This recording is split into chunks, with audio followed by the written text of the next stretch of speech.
Ladies and gentlemen, welcome back to another video, and today we're going to be breaking down this beat I made last night. One of my signature dark slash diss track type beats. I really enjoy making them. I think I'm pretty good at it too, but this one's a little bit different, and I'll show you why right now. Let's get into it. Here we are. The project is at 169 BPM. Nice. And I'm pretty sure we're in A minor, but because we use so little notes, you could actually transpose it to F minor as well, I'm pretty sure, or E minor. Yeah, E minor. Anyway, the main difference, and something that I spent a lot of time on when I was making this beat, was the intro. Now, this can be pretty hit and miss if you're trying to get artists on the beat, but for me and my enjoyment, making beats with really cinematic intros is super enjoyable. And I think it just lays the foundation for the mood and the vibe of the track moving forward. So it's actually quite simple. All I have here is an arcade. Now, I would highly recommend using arcade for stuff like this. This Nightmare Bank is incredible for setting an atmosphere and dark vibes in general. So if you want to get a similar vibe, or you want to, do something similar, I recommend you start here, and I'm just gonna play it here, and you can listen to how it sounds.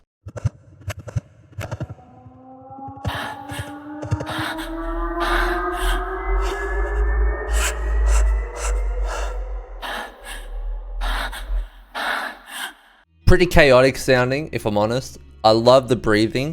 I think the breathing definitely sets the tone. I also have this riser that sort of sweeps into my tag as we have a little bit of a break here.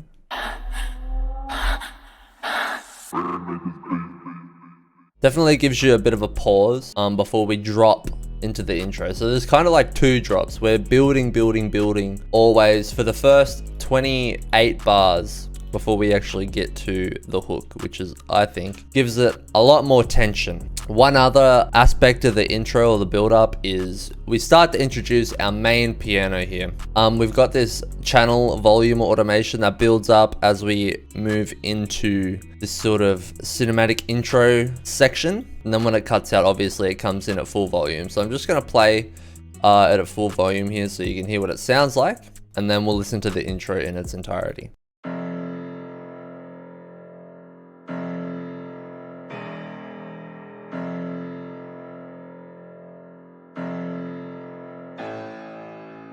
Super dark vibe. I love doing these low pianos. This Keyzone Classic VST, it's free by Bitsonic. You should definitely get it. The first patch in this VST has amazing dark low notes. And that's what I mainly like using it for. Up high, I don't necessarily like it as much, but for the low notes especially, it sounds super dark and super vibey. So now that we've introduced all of the sounds in the intro, this is what it sounds like.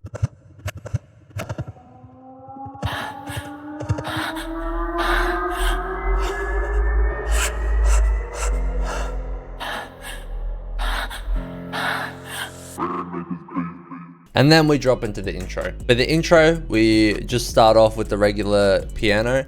And then we introduce these two pad slash textures slash grum grooves that I think are really cool. They're from Expand. This first one here is the Splatter Pad preset. It's in Action Pads. It's number 48 here. And I've just drawn in this pattern here. It sounds like this.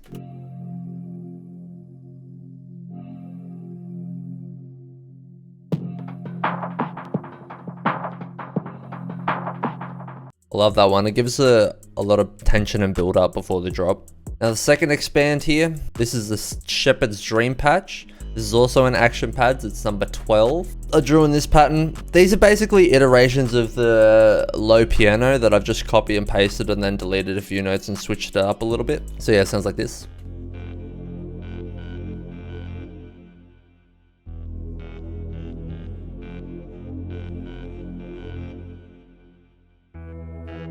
Love it, love it. So actually, the effects for what I've talked about so far is basically we've got EQ cutting out the lows of the piano for when we bring the 808 in the hook. That automation is right here. It's very simple. As you can see, when the 808 is playing, We've got the mix level at 100% so that all the lows are cut out. All the sub frequencies so that they're not clashing with the 808. And also we've got the same EQ in the first expand. Again, cutting out the sub frequencies so we don't have any clashing. Now that we've got that, we've got the hook. And speaking of the 808, this is the plug 808 from Cody's Everything Must Go 808 kit. It's the plug 808 right here.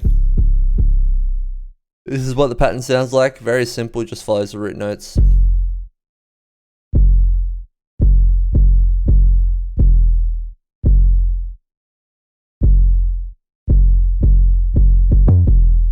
Simple, simple. As always, you got to make sure you cut your 808 to itself. In the first part of the hook, we don't actually have the kick playing, so that in the second half, it has a little bit more punch, a little bit more emphasis. I do this in a lot of my tracks. And also in the first part of the hook, I cut out the last bar of the hi-hat so that, again, it sort of drops into the second half a little bit harder. For the sake of cohesion, we're going to play the kick and 808 together now. Sounds like this.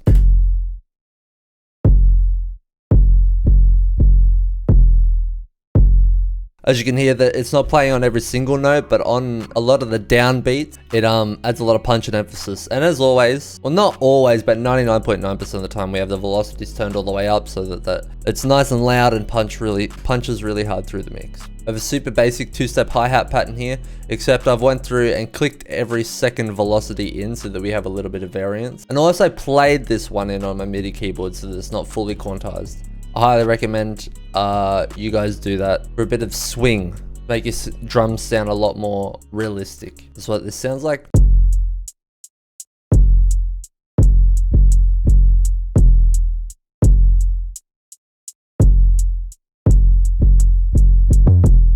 Fire. Classic snare.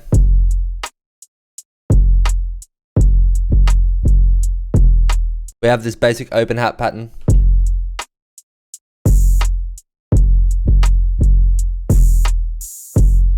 Now what I've actually done here is I've gone to the sample window of the open hat. I've gone to the wrench tool and I've made sure that this cut group is the same as the snare. So that when the snare plays, it cuts the open hat from playing so that it sounds much cleaner. I'll play it again so that you can hear it better.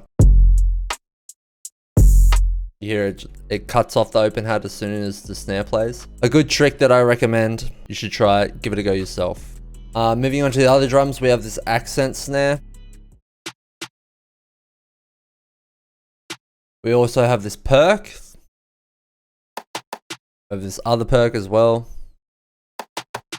Fourth and finally, we have this last perk.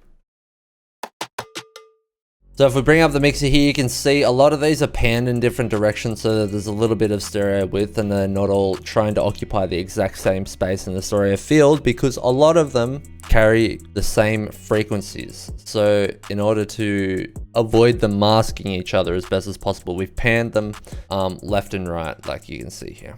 Now altogether, the entire hook sounds like this.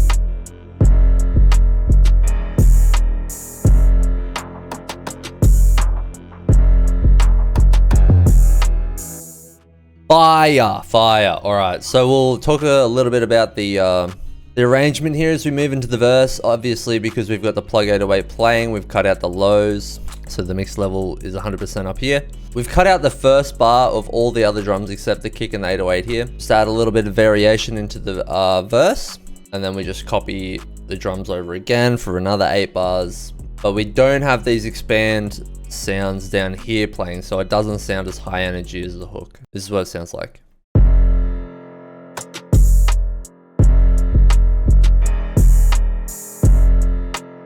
Pretty basic stuff. My favorite part of the verse is when it's leading back into the chorus because you can get fairly creative of how you're gonna build tension for the drop. And what I've done here is I've brought arcade back in, but as you can see down here, I've automated the volume to cut down quite a lot, so it's not as loud as it was in the intro, but it's still playing and it's still giving you that sort of background noise, the background feeling that you got in the intro. Also, we've just taken the original piano, we pitched it up an octave, and we've got the expand sounds playing, as well as the counter snares and all the perks. Sounds like this.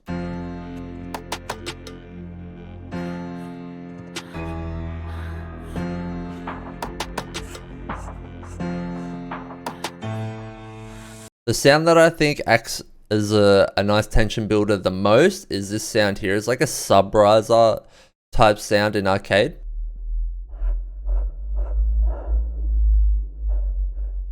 I like that one. For leading into the hook, we've cut out all the other sounds except arcade and the piano to drop into the hook. The second hook, nothing different. Same as the first one, just copy and paste it over. Same with the second verse, except for the last couple of bars leading into the last hook, we actually have it a little bit different. I've actually shifted the hook back one bar and I've extended this arcade out so that it sort of has a little bit of dead space before the drop, because in the last verse you're sort of expecting it to drop straight into the hook, whereas there's a bar of silence before we actually drop back in to give it a lot more anticipation. And also I automated the master gain on the limiter so the last hook is slightly louder than all the other ones. I can bring that up here so you guys can see as it plays.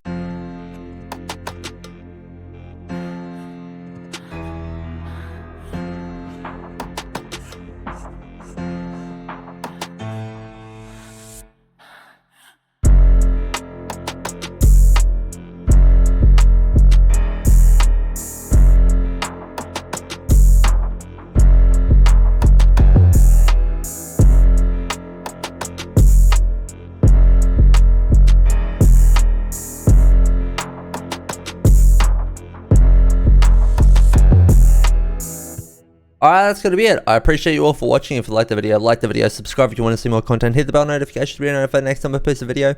I appreciate you all for taking the time to watch this video. I really enjoyed making this one. As always, stay safe, stay healthy, take care of yourselves, and yeah, I'll catch you in the next video. I love you.